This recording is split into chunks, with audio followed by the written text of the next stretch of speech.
Salut la compagnie, c'est Jules Melon et aujourd'hui on se retrouve pour un petit podcast en compagnie du Capitaine Critique. Comment vas-tu? Hola camarade, bien et toi?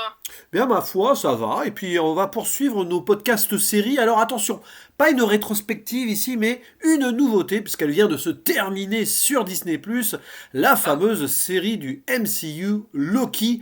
Après WandaVision, après Falcon et le Soldat de l'Hiver, que personnellement je n'ai pas vu. J'ai vu que WandaVision, mais je me suis dit, allez, on va faire Loki quand même, parce que ça paraît intéressant dans l'univers potentiellement. Créé, tiens, par Michael Waldron, qui est l'un des créateurs de Rick et Morty, et qui sera le scénariste du prochain Doctor Strange multivers, là. Tiens donc, peut-être qu'il y a un lien. Et alors, les 6 épisodes, alors, première saison, parce qu'une deuxième saison vient d'être annoncée, ces 6 épisodes étonnant. ont été réalisés par une femme qui s'appelle Kate Herron, qui n'a pas de page Wikipédia, donc peut-être qu'elle débute du moins dans des gros projets. Et alors, au casting, évidemment, nous retrouvons l'acteur qui interprétait Loki dans les films du MCU, c'est-à-dire Tom Hiddleston. Et à ses côtés, alors, nous avons quand même un acteur très connu qui s'appelle Owen Wilson, qui est un des amis de Ben Stiller, et d'autres, voilà, qu'on découvre plus ou moins ici. Sofia Di Martino, qui joue Sylvie, on donnera son rôle plus tard. Voilà, je Gugu suppose. Mbatha-Raw, ou encore Wunmi Mosaku. Citons aussi, on va dire, à la présence, sans en dire plus, hein, de Richard E. Grant, qui avait joué un méchant dans Star Wars. Voilà. Et il y a aussi Jonathan Majors, mais on va pas donner son rôle encore parce que c'est On dans le dernier épisode qu'il apparaît. on en parlera aux spoilers. Voilà. Et donc, bah, pour faire simple, cette série se déroule dans une timeline plus ou moins parallèle, une réalité alternative créée donc durant Avengers Endgame. Endgame, où Loki a été tué. Alors, il a été tué dans Avengers Infinity War, c'est un peu compliqué, mais remonté dans le temps en 2012 pendant le casse temporel des Avengers, donc durant le premier Avengers, C'est où ça. du coup, Loki, dans cette réalité, s'est échappé avec le Tesseract. Voilà. Voilà, et donc ce n'est pas notre Loki qui nous est mort C'est justement ça. avant Avengers Endgame, donc c'est vraiment un autre C'est Loki. ça. C'est un Loki avant, donc qui est, on va dire, reboosté par ce casse temporel des Avengers.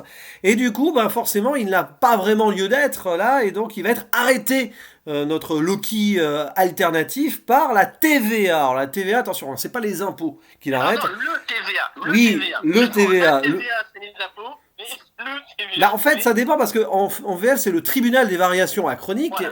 anachroniques, pardon, et en VO, c'est le Time Variance Authority, donc l'autorité, là, tu vois, bon, bref. Mais, donc, en Voilà. gros, une organisation temporelle qui régit, en fait, qui essaye d'éviter le multivers, justement, et d'établir l'éternel flux temporel tranquille afin d'éviter des variants et d'autres réalités qui pourraient créer encore une guerre entre les Donc, univers, tout ça. Voilà. encore une histoire de voyage dans le temps. À rajouter à la C'est liste ça. après. C'est ça, oui, parce que c'est vrai qu'il y a le Voilà. voyage dans le temps dans cette série, et puis on va retrouver Loki qui va donc être emprisonné, mais finalement qui va aider parce qu'il s'avère que ses propres variants à lui, visiblement, ou l'un de ses propres variants, pour être plus précis, bah, crée un petit peu le désordre dans ce multivers. Alors, c'est étonnant. Et donc du coup il va s'associer aux chasseurs, parce que c'est des chasseurs de... Voilà, pour éviter que le flux temporel parte en vrille, dont un qui s'appelle Mobius, qui est joué par Owen Wilson. Et donc voilà, une amitié va naître potentiellement entre les deux d'ailleurs, ou pas, enfin voilà, etc. Et du coup il Voilà. va se faire face à lui-même, Loki, d'une manière ou d'une autre, enfin à une version de lui, voilà, on va pas en dire plus, mais bon, voilà. Elle apparaît cette version dans le 2 ou 3e épisode, je sais Assez plus. rapidement. Voilà, assez rapidement. Et bon, la question est là, qu'en as-tu pensé de ce projet sur le papier ambitieux, voilà, qui pouvait peut-être établir le multivers dans le MCU? C'est vrai qu'on l'attend, hein, dans WandaVision on avait failli, mais pas vraiment. Qu'as-tu Voilà. pensé de cette série, donc de cette première saison de Loki? Alors, je t'avoue que j'avais une certaine attente avec cette série, surtout Ouais. après. Alors, je suis désolé pour les fans, mais pour moi, Falcon et le soldat d'hiver, ça a été un désastre sur le plan mise en scène et scénario. Mhm. Et quand j'avais vu le premier trailer de Loki, j'étais assez surpris. Je m'étais dit, ah, enfin un peu de mise en scène dans une série, et surtout avec le personnage de Loki, même si pour moi il n'a plus rien à raconter, vu qu'il est censé être mort, qu'il avait évolué aussi d'une manière assez intéressante dans les films. Mm. Et en fait, j'ai été quand même curieux de voir cette série. Et disons que ça va être compliqué de juger cette série seule, mais aussi en même temps, il faut la juger par rapport à ce qu'elle va apporter pour le MCU. Et autant par rapport à ce qu'elle apporte au MCU, il y a du potentiel pour la suite, Oui. autant pour la série en elle-même. Bon, je vais pas être vulgaire, hein, ou en tout cas pas tout de suite, mais je me suis passablement ennuyé devant la majorité des épisodes. Il y a quelques moments où je me suis dit, mais en fait non. Et même si la fin pouvait promettre, il y a des scènes intéressantes, malheureusement le mal était déjà fait et je me moquais royalement des personnages introduits, tout comme ce Loki-là, je me suis moqué dès le départ et il m'intéresse toujours pas à la fin. Et toi? Alors, cette série, pour moi, c'est un peu les montagnes russes. Il y a des moments très intéressants, assez épiques, hein, clairement. On développera ça dans la zone spoiler. Puis il y a des moments, oui, où c'est long. Le problème, c'est que t'as 6 épisodes, t'as une intrigue qui se tient, c'est intéressant. Mais tu aurais pu réunir ça en deux trois épisodes ouais, d'une heure, ou en gros film de 2 heures, ça serait C'est ça. passé, en Et fait. ça, et le problème, c'est que ça aurait pu être un grand film de 2 heures avec plus de budget et surtout comparé à ce que Marvel nous avait habitué avec les films Avengers, et retomber, on va dire, à ce niveau de mise en scène, j'arrive pas à être impressionné par ce qui se passe à l'écran. Oui, puis quand tu vois une histoire comme ça potentiellement intéressante, qui Oui, peut introduire ce qui va se passer dans la phase 4, et qui est donc reléguée sur Disney Plus en série, qu'à côté on te sort le film Black oh, Widow, qui, oui, alors je sais que t'as aimé, mais qui, voilà. franchement, pour la progression de la phase 4, enfin, moins, tu vois ce que je veux dire, c'est pas Ça hyper reste, utile. je maintiens que ça reste meilleur en termes de mise en scène Ouais, que les dernières séries Marvel. Voilà, ouais, au stade. ouais, mais bon, voilà, il y avait un potentiel là, et puis bah ça se finit en série, bon, et puis bien sûr il va y avoir une saison 2 et tout. Ça aurait peut-être mérité un film, et là, sur cette Ça aurait série, c'est dû, qu'on a étiré, on a étiré, on a étiré, et qu'au final, 6 épisodes, sur les 6 épisodes, tu vas retenir 3 épisodes majeurs, on va dire, grosso modo. et encore plus certaines scènes que des épisodes en entier. Ça pose Ouais, pas de voilà. problème. Mais bon, t'as des moments où, sans en dire plus, quand ils sont bloqués sur une lune, là, ok, Oui, c'est très beau sur le décor, et encore, ça dépend, parce que, bah, bon, il y a quand même du fond vert et tout, mais et qu'est-ce encore que... une fois, on on, s'ennuie à un certain non, moment. mais c'est ça. Et surtout, encore une fois, on nous avait habitués à mieux en termes de mise en scène dans les films de MCU. Alors, je sais bien Ah que c'est bah, une série, mais ça reste dans le même univers. Et moi, c'est un peu le problème que j'ai avec les séries Marvel. Même mon aviso que j'ai bien aimé et que je maintiens toujours à ce que j'ai dit, je peux pas ne pas comparer les séries aux films qu'on a eu vu que c'est la suite. ouais, mais Et le après, c'est fait, une mise en scène de série. En soi, là, bon, tu vois ce que et je veux dire. encore, attends, et encore, t'as des séries qui sont bien plus mises en scène. Oui, Il y en a beaucoup, et exactement. moi le premier, qui ont comparé cette série à Doctor Who, que je recommande malgré certains égarements vers la fin. Mais, ou en tout cas vers l'actuelle dernière saison. Mais en termes justement de voyage dans le temps, de multivers, justement de ce que la série promettait et proposait, j'ai déjà vu ça ailleurs. Et c'est Oui, le bien sûr, problème. mais bon, après, c'est pas parce qu'on a déjà vu ailleurs que c'est pas intéressant, ça, c'est un autre Non, débat. Parce que de toute mais façon, on a déjà tout vu ailleurs, hein. Le débat, il est mais vite vu. ouais, C'est c'est pratiquement... beau ça. Mais le problème, c'est que même si tu peux faire quelque chose de peu original mais bien fait, et le problème, c'est que là, c'est peu original en soi et ça a été mieux fait ailleurs, ou même ne serait-ce que dans les comics Marvel. Bah, de Euh, toute façon, ça a forcément été fait dans les comics Marvel, hein. C'est fatal. bah, C'est... bah, tiens, par exemple, pour te citer un exemple de moi qui avait commencé à me décevoir dès le premier épisode. La première fois qu'on voit le TVA. Oui. Pour le coup, on est censé être waouh, c'est beau, c'est magique, c'est merveilleux et tout, c'est merveilleux. Et y a quoi? Il y a deux coups de plan avec même pas un zoom sur la ville qu'on voit de très loin Ouais. et qu'on est censé croire en mode ah c'est génial. On pire à certains moments. Alors ouais, j'allais dire est-ce que c'est du spoiler? Alors je vais essayer de rester très vague vu que c'est dans le premier épisode. Disons que certains éléments qu'on voit à la fin d'Avengers Endgame avec ce Loki-là sont balayés limite en une blague. Ouais, bah c'est peut-être Et parce que... on en reparle plus après. Bah c'est parce que dans ce TVA, pour faire simple, sans trop spoiler non plus, on est dans un monde à part, qui est en dehors du temps, en dehors des événements. Tant et si bien d'ailleurs qu'à un moment, les pierres d'infinité, tout ça, se Bah, ça, transforme en ouais, presse-papier. Donc, non mais ça... c'est ça, tu vois, j'hésitais à dire Non, mais ça aussi, c'est pas un tu vois. spoiler, c'est juste pour montrer que cet endroit est en dehors de tout, ou même au-dessus de tout potentiellement, sauf que la représentation, alors oui, la ville au fond c'est très intéressant et tout, mais on va se concentrer dans ces bureaux très sombres là, enfin c'est... Et tu vois, moi, Ouais. c'est un peu le problème que j'ai, c'est cette manière de dédramatiser tout ce qu'on a fait jusqu'à parce que là, justement, les presse-papiers, voilà, les pierres d'affinité sont traitées comme une blague ici, et on essaie de nous montrer que le TVA c'est encore au-dessus et c'est encore plus impressionnant et qu'il y a quelque chose de plus grand encore, mais moi, c'est un peu le problème que j'ai avec Marvel de manière générale, c'est de dédramatiser tout ce qui a été fait pour essayer de montrer que la nouvelle menace est encore plus grande, et je trouve que ça marche pas sur moi parce que ça casse un peu l'investissement émotionnel que j'avais voulu avoir jusque-là, et de fait, j'arrive pas à prendre au sérieux les nouveaux enjeux qui sont pourtant intéressants sur le papier. Ouais, puis je sais pas s'il faut pas y voir une allégorie des créateurs du MCU, là. Tout le côté administratif, c'est nous les têtes pensantes, et tu vois, voilà. Donc, forcément, l'envers du décor, il est moins extraordinaire et épique que ce que vous pouvez voir dans les films. Peut-être que c'est le message, mais bon, après. Et c'est peut-être pour ça que j'ai été déçu, tu vois. Je voulais de l'iconisation et de l'épique, et je me retrouve avec une série un peu pauvre, alors qu'elle promettait. Alors, pauvre, oui, mais du coup, on est quand même, voilà, pendant un moment, on se dit, tiens, alors, cet endroit, et puis on nous tease les gardiens du temps, tout ça, enfin, peut-être, et tout. Puis ces histoires de variants, alors, un variant de Loki qui se cache dans les apocalypses, c'est intéressant, ça nous permet de voyager dans certaines apocalypses. Oui, mais tu vois, justement, pareil, les variants, en fait, c'est ça qui est frustrant, c'est que pour chaque bonne idée, je trouve qu'elle est exploitée de manière paresseuse. Et là, que j'ai déjà vu mieux exploiter ailleurs. Je vais te donner un exemple. Donc, justement, à un moment donné, on voit Loki et son, entre guillemets, ami Mobius voyager justement de catastrophe en catastrophe pour essayer de récupérer un variant. On les voit arriver en Italie. Pompéi. Déjà, la scène, alors je sais pas toi ce que tu en as pensé, mais moi je l'ai trouvé moche avec c'est pas top la scène à Pompéi, oui, c'est pas très top. Et le problème, c'est qu'il y a eu tout un épisode entier là-dessus dans la série Doctor Who avec le voyage dans le temps. Ah, mais il y a peut-être un hommage, c'est peut-être un clin d'œil, remarque. Hein, je sais pas. J'allais dire, c'est un clin d'œil un peu raté. Et tu vois, c'est vrai qu'on va passer de Pompéi à cette lune minière dans 2077, je crois. Je sais plus le nom là, mais. Je sais plus, beau décor en soi, mais bon, là t'as l'impression d'être dans des films de science-fiction à l'ancienne, ou alors des comics de science-fiction à l'ancienne, tu vois. C'est ça, non mais ce qui est triste, c'est que ils avaient déjà réussi à nous impressionner mieux que ça dans les Gardiens de la Galaxie 1 et 2, alors que je suis pas fan mais en termes de mise en scène, c'est sûr.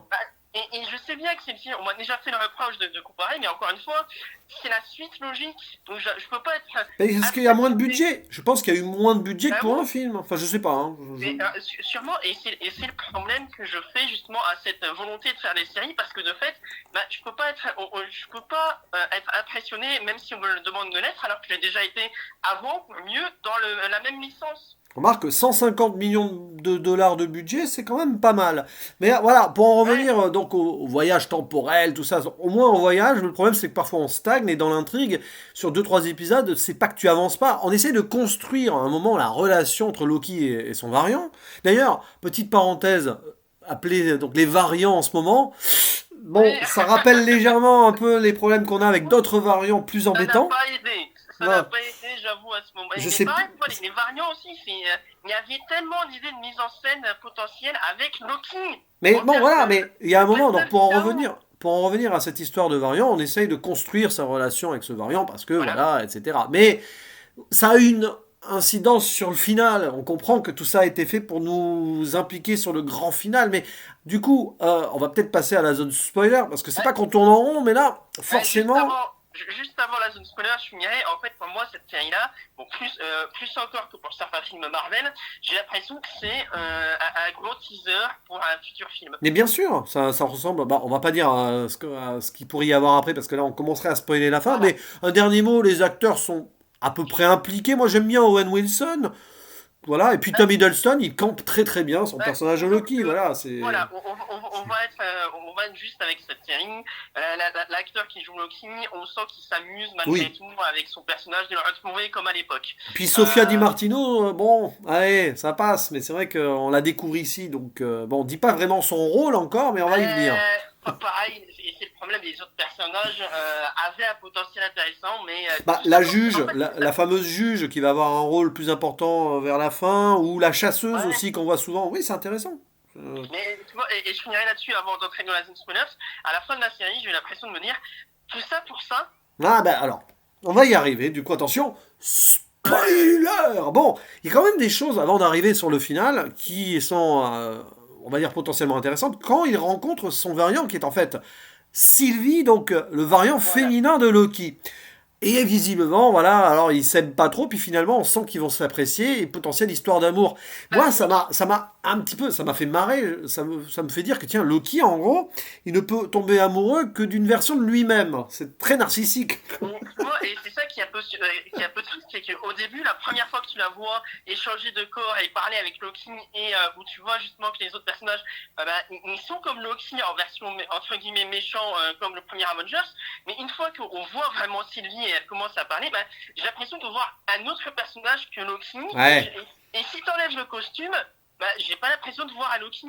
Bah, c'est des Loki c'est des variants qui n'ont pas vécu forcément les mêmes expériences aussi. Voilà, c'est bon. Mais alors, ce qui est intéressant, c'est qu'à un moment, ils ont un dialogue et on apprend que Loki est bisexuel. Bon, Pourquoi pas? Mais d'ailleurs, c'est à noter, il me semble que c'est le premier personnage LGBT+, dans un Marvel, en tout cas aussi assumé à ce niveau-là. Donc, ça a l'air, oui, je sais pas. Enfin, un des héros, oui, ça c'est sûr. voilà, pourquoi pas, et pas de souci là-dessus. Mais bon, Euh, ouais, ça n'a pas fait polémique, je pense. C'est juste que ça a fait parler, mais ouais, on va dire, logiquement, comme ça, dans une discussion. Puis c'est pas illogique. on va dire que ça a fait les polémiques habituelles comme d'habitude. Ouais, Mais bon, là, ça, effectivement, tant pis non, pour les gens. Hein. J'ai envie de dire tant ça. pis pour les gens. S'ils en sont encore là au 21e siècle, voilà. C'est ça. Mais tu vois, pour le coup, moi aussi, je trouve que c'est plutôt bien amené. C'est pas étonnant que ce soit ce personnage-là qui le dise, et surtout quand tu connais un peu, on va dire, la mythologie de ce personnage-là, on va dire, entre guillemets, de la réalité. Bah, de toute façon, bah, c'est un dieu. Et les dieux, potentiellement, voilà, ils s'en fichent un petit peu, quoi. C'est un petit peu comme dans l'Empire romain, avec les orgies romaines et ouais. tout, voilà. Mais moi, ce qui aurait pu être intéressant, ça aurait été aussi de le faire pour Thor. Bah, pourquoi pas? Bah, après tout, peu importe. De On toute verra façon, par la suite. ouais, de toute façon, c'est pas très important tout ça. Par contre, Voilà. ce qui est intéressant, c'est qu'à un moment, bah, ouais, il va se passer des trucs. On apprend quand même plusieurs choses sur le TVA. Voilà, le TVA. Voilà. C'est que bah, tout ceci n'est qu'une mise en scène, grosso modo. Parce que, alors, ça existe, mais les gardiens du temps temporel derrière, ce sont des robots, des androïdes qui sont contrôlés. Donc là aussi, tout est factice. Ça rappelle un petit peu l'existence de Loki, qui crée beaucoup d'illusions, hein, quelque part. Donc lui-même, il est perdu dans sa propre illusion. Et alors, notre variante principale, oui, elle est là. Elle veut créer une sorte de... Voilà, on ira sur la fin. Mais il y a d'autres variants qui apparaissent dans un épisode qui est sympa, d'ailleurs, où Ouais, ils oui. sont près du néant, où ils ont... Voilà, c'est des variants qui ont D'ailleurs, été mis au rebut. Donc, et là, il rencontre 4 variants de lui-même, dont et un d'ailleurs, alligator. c'est le meilleur personnage de la série, je Ah, maintiens. l'alligator, il est génial. C'est dommage qu'on ne voit pas plus là-dessus et qu'on n'ait pas plus d'interaction là-dessus. Il me rappelle, alors dans un autre genre, mais avec des univers parallèles, il me rappelle Spider Cochon dans le film Spider-Man Into Mais the j'y ai Spider-Man. pensé, il y a beaucoup de Spider-Man Into the Spider-Verse quand même là-dedans aussi. Et c'est ça qui est frustrant, c'est qu'à un moment donné, on voit même un vrai Loki méchant qui fait des coups retors avec les autres et où il s'entretue. Bon, on tente de s'entretuer. Bon, c'est un peu dommage que la musique de la scène d'action qu'ils aient choisi celle-là. Moi, ça m'a gêné, mais j'ai l'impression de voir enfin un vrai Loki là-dedans, et ils n'ont pas joué sur le fait de prendre le même acteur pour le faire jouer de différentes façons. Ouais, mais bon. Et là, tu prends juste un autre acteur qui a le costume de Loki, et tu prends un vieux Loki avec le costume, on va dire, qui fait plus référence aux anciens comics. Oui. Pourquoi pas? Tu prends un jeune, ok, pourquoi pas? Mais il y en a qu'un en fait qui joue le même rôle de Loki et qui est là de se lâcher un peu plus là-dedans. Mais c'est frustrant aussi de se dire Ouais, mais ça, c'est presque plus pour le clin d'œil, tout ça, parce que l'important, c'est de nous mener donc à ce grand final. Donc, une fois qu'ils sont mis dans le néant, là, d'ailleurs, avec la créature Aliot, là, je sais plus si c'est Aliot le nom. Il me semble que c'est une petite parenthèse d'ailleurs, moi qui m'a fait penser à Ganon dans Zelda Breath of the Wild. Ah, j'ai pas la référence, mais tu vois, c'est un peu le dévoreur des mondes, c'est un peu Lovecraftien ce moment-là. Voilà. Il y a un peu de ça aussi. Mais et du coup, t'allais dire quoi sur ce personnage? Bah, ce personnage, tu vois, à un moment, voilà, le néant, grosse créature, tout ça, on est presque dans un univers à l'histoire sans fin, voilà, aussi, mais bon, toute proportion gardée. Puis donc, voilà, une fois que cette créature est domptée, on va dire ça comme ça, on arrive au boss final, parce que cette série, c'est ça, hein, il y a le boss final. Juste avant pour finir, cette scène-là, avant, j'aurais bien voulu la voir sur grand écran dans un film. Mais voilà, c'est ça, c'est là où on est un petit peu dans le regret, et puis avec, oui, on aurait pu, ouais, c'est très épique en tout cas. Après, bon, il y a des choses choses à redire sur les CGI et les fonds verts, mais ça, c'est comme d'hab. Hein. Mais malheureusement. donc à la fin, on apprend qu'il y a un mastermind, un grand Manitou derrière qui n'a pas de nom. Enfin, c'est celui qui demeure. Il se fait surnommer comme ça. Celui qui demeure, ça aussi, ça fait très Lovecraft d'ailleurs au passage. Et il s'avère donc que ce personnage, qui est joué par un des acteurs dont on a cité le nom en intro, mais on n'a pas dit son rôle, s'avère potentiellement être Kang le Conquérant. Alors ça, moi je ne connais pas les comics Marvel, mais visiblement les grands fans des comics sont tous à fond. Là, ah, il y a Kang le Conquérant enfin, voilà, qui pourrait être le grand méchant de la phase 4. J'aurais préféré que ce soit d'autres Loki pour le coup. Ouais, ou alors tu aurais préféré que ce soit Ken. Non, non, c'est pas Ken le Conquérant. Là. Mais il n'y avait pas de couteau de cuisine, forcément. Ça n'aurait pas marché. Pas du tout. Ça ne marche pas, ça tombe à l'eau. Repêche-moi, capitaine, repêche-moi. Mais non, mais sérieusement, voilà, Kang le Conquérant. Mais alors, on apprend que ce grand méchant final, celui qui domine tout, c'est intéressant, c'est un humain du futur, apparemment, qui aurait créé qui aurait dû faire face à des versions de lui-même, et il essaye justement d'éviter ces versions de lui-même, parce qu'il y a une méchante version de lui-même qui est prêt à tout détruire. Et visiblement, c'est cette version très méchante de lui-même qui deviendra Kang le Conquérant, et qu'on voit d'ailleurs, il y a sa statue à la fin. C'est lui qui a récupéré la réalité dans laquelle Loki se retrouve à la toute fin. Voilà, d'ailleurs, ça m'a fait penser, et apparemment je ne suis pas le seul, ça m'a fait penser à la fin du film La planète message d'Tim Burton, ce changement de... Ah oui, bah d'ailleurs, comme à la fin il devient une sorte de roi, ça pourrait être King Kong.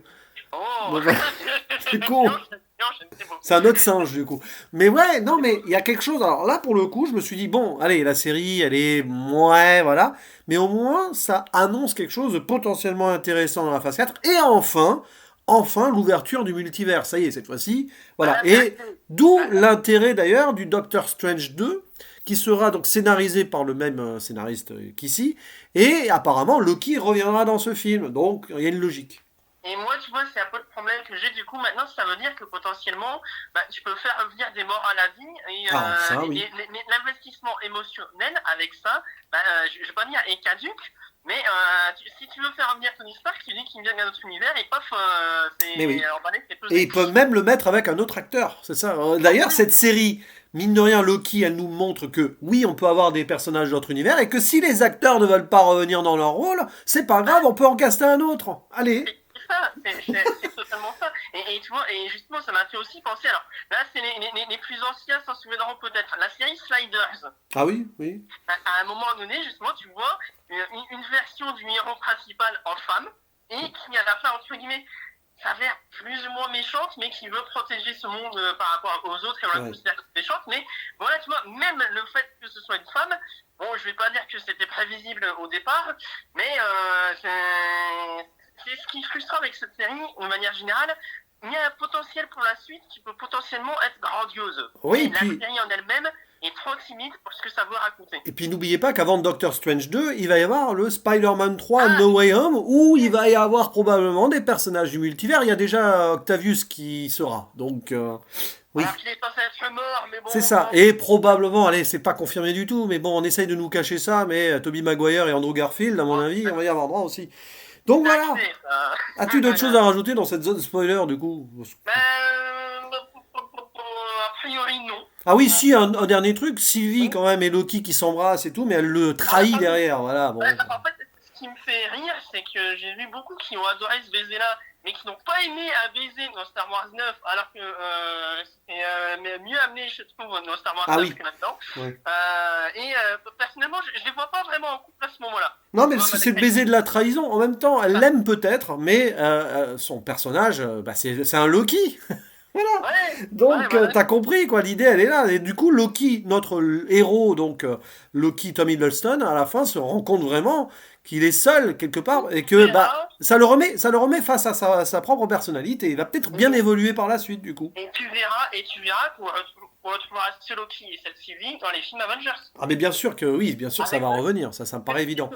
Je suis étonné qu'il n'y ait pas eu Doctor Strange d'ailleurs dans cette série. Peut-être parce que Benedict Cumberbatch n'était pas disponible, tout simplement. Et peut-être non, c'est pas peut-être, c'est sûr qu'il sera dans la saison 2. Ça, au vu de ce qui se passe... C'est pas sûr. Ça va dépendre de ce qui se passe dans Doctor Strange 2 aussi. qui Oh, devrait sortir avant. Ah, c'est à voir s'ils sortent ça avant ou après. Bon, la ah, saison 2, on sait pas, il n'y a pas de date encore. Mais bon, confirmez-nous dans les commentaires le jour où vous aurez une date, ouais. comme ça on saura pour la suite. Du coup, Voilà. on va refermer la zone spoiler et conclure sur cette série Loki. Il y avait beaucoup de choses à dire, un peu pêle-mêle, mais en même temps, c'est un peu, ouais, c'est un peu comme ça que la trame narrative se fait hein, dans ces 6 épisodes. Ta conclusion avec ta note, du coup. Alors, ma conclusion, malheureusement, c'est une série indispensable pour la suite du MCU. Ça, encore plus, je dirais, que WandaVision. Mais qui a manqué pour moi d'investissement émotionnel qui fait que je ne la reverrai pas. Je ne pense pas que je reverrai cette série-là. Et si je devais noter la série pour ce qu'elle est et non pas pour l'ensemble du MCU, je lui mettrais 4 sur 10. D'accord. Alors bon, qu'est-ce que je peux dire sur cette série? J'ai apprécié sans plus, ça dépend des épisodes. C'est très difficile de noter une série où c'est aussi, on va dire, varié, c'est très drôle, Oh. d'un épisode à l'autre. Mais bon, on va dire qu'il y a une tentative épique par moment. Il y a un final qui est très important et intéressant pour la suite. Donc au moins là, il y a une petite ambition. Mais est-ce que ça suffit pour faire une série faire de Loki une série indispensable à mes yeux? Non. Donc je vais rester à 6 sur 10. Oui, c'est Ah, sévère, hein, parce que voilà. Mais bon, c'est vrai que j'ai eu du mal à m'impliquer totalement, même si à certains moments quand même, etc.